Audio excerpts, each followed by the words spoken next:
Hello everyone. Today we are talking about transforming and keyframing. And we'll also be touching on 4K. So let's begin with this guy right here. This is Adam Lasher. Here's, one of our shots.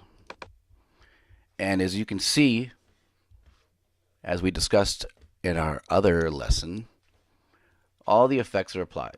He's got his LUTs and he's got his color boards, right? So he is, go back and activate these. And I'm going to play you this footage so an understanding is that we've gone through the basic timeline, then we've gone a second pass with color, and now we are focusing on the keyframing and transforming. And so let's take a look here.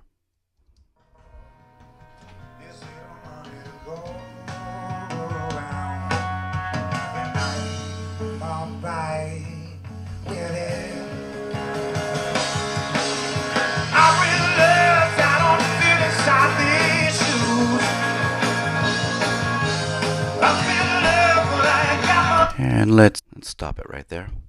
All these shots have been put on the timeline and they have been color corrected. And now we're going to be adding movement. When this shot begins, we're simply elevating.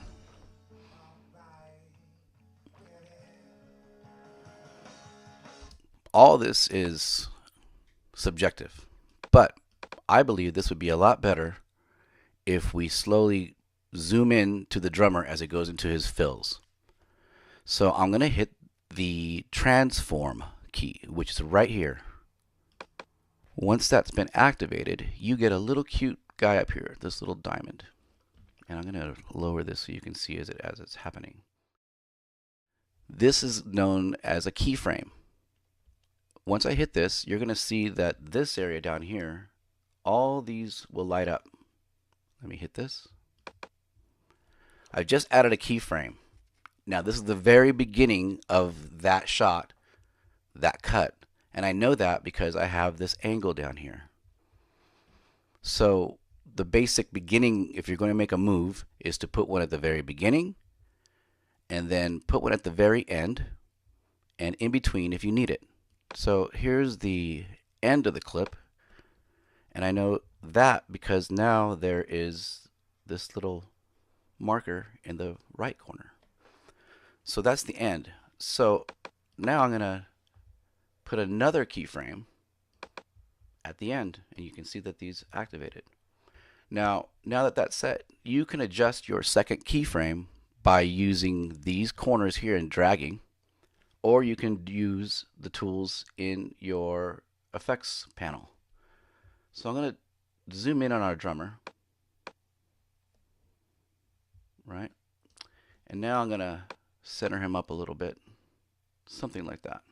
So now we've set the second keyframe. So now what I'd like to do is just play it back and see how it looks.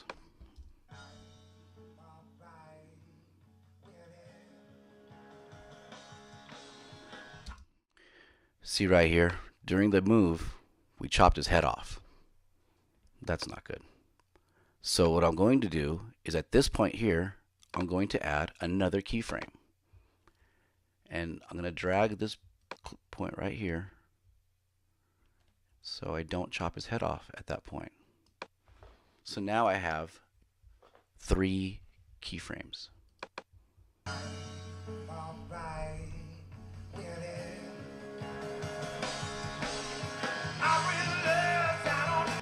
Great. Now we come to Adam. And just like before, you can see he's had all his effects added. Right? So there's the raw. Well, there's the raw. All right. So that's been done. Put those back on. And now we are going to add transition and keyframe. So here we go with back-to-back shots of keyframe shots. And we go there, we're on the last one. Add the second keyframe, which down here you can see. And now I have that, so now I'm going to start my punch in. Now you have to be careful not to go too far, because as you can see, the further you go in, the grainier it gets. So we'll come back like now. This is shot in 1080, and the beauty is with the new technology, which I'll touch on later, the problems of this getting grainy are no longer, and we'll go over that later. Now I have the first and second keyframe applied to this. Now I'm sure we're not going to chop anyone's heads off. So let's take a look.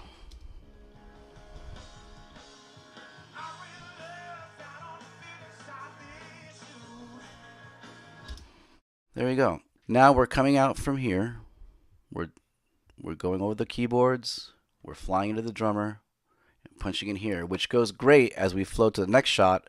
From this is like from the wide coming in. Then we go from a medium on Atom to a close-up to an extreme close-up. So let's go from the top here. This little money to go around, and I'm alright with it.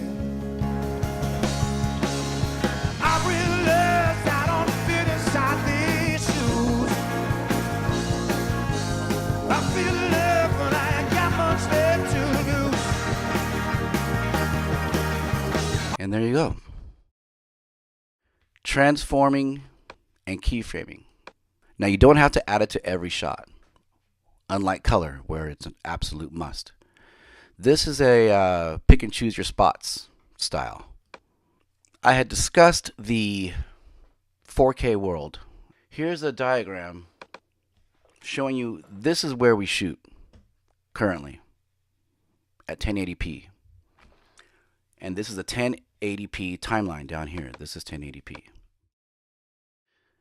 Now, all the cameras available here at the studio are now all 4K capable. So what does that mean? What that means is you go from 1000 megapixels per frame to 4000 megapixels per frame. So when you drag a 4K video clip into a 1080p timeline, you will have 4 times the amount of information to work with. So as you can see when we were going through the keyframing, that some of the shots get a little grainy. Like with the drummer shot here, I would have liked to come in something more like this.